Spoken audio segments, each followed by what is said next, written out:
marami ang nawindang sa sweet moment ni Coco Martin at Julia Montes nang halikan ng aktor ang kanyang jowa habang kumakanta ito. Mukhang hindi rin to expected ni Julia dahil matapos siya nitong tukain ay nanlaki ang mata nito at nakangiting yumakap kay Coco. Very ano na sila, very open na talaga, very clingy na talaga siya. Kung tawagin, di ba si Coco? Nakita ko kumakanta, hindi ko alam kung saan yung kanta yun, nakita ko rin sa video. Correct. Biglang hinalikan. Bakit kaya friendship, no, BFF, hindi pa rin sila umaamin hanggang ngayon? Kahit naman obvious naman. Kaya kasi actually dati indirect eh. Indirect yung pag-amin. Indirect talaga. Hindi pa yung total. Hindi talaga Oo, totally. jowa ko na si correct. Julia. Walang ganon. Walang ganon indirect, di ba? Oo.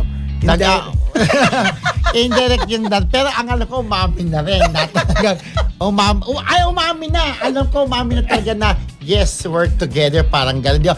Pero yun nga, may mga doon sa bahay, alam ko talagang nagsasama pinapakita na na nila sa bahay, di ba? Dahil siya mismo nag-aasikaso personal. Pero, Diyos ko, Coco. matagal na sila nagsasama sa bahay, no? Ang hindi lang nila maano yung mga chismis na di umano'y may anak. Yun lang hindi nila inaamin kasi baka naman talagang wala pa rin. Pero tataamin din naman sila dahil nga, ayun nga, sila na talaga. Very obvious naman na magjowa na, di ba? At talagang ang taray ni Julia, di ba?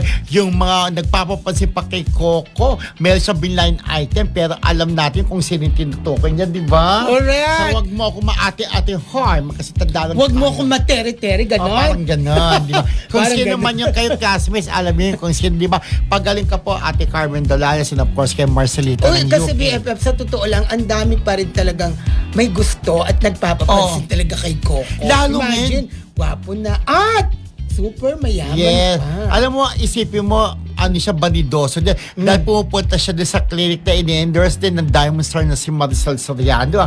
Nagpapa-patient pa rin siya para, syempre, bilang isang artista, dapat lagi kang first ang dating. At diba? presentable pala. Yes. Hindi kagaya ng iba na simple-simple. Although okay lang din naman maging simple. Kaya bilang isang artista, dapat lagi kang ayos kasi papansinin ka. Correct. Diba?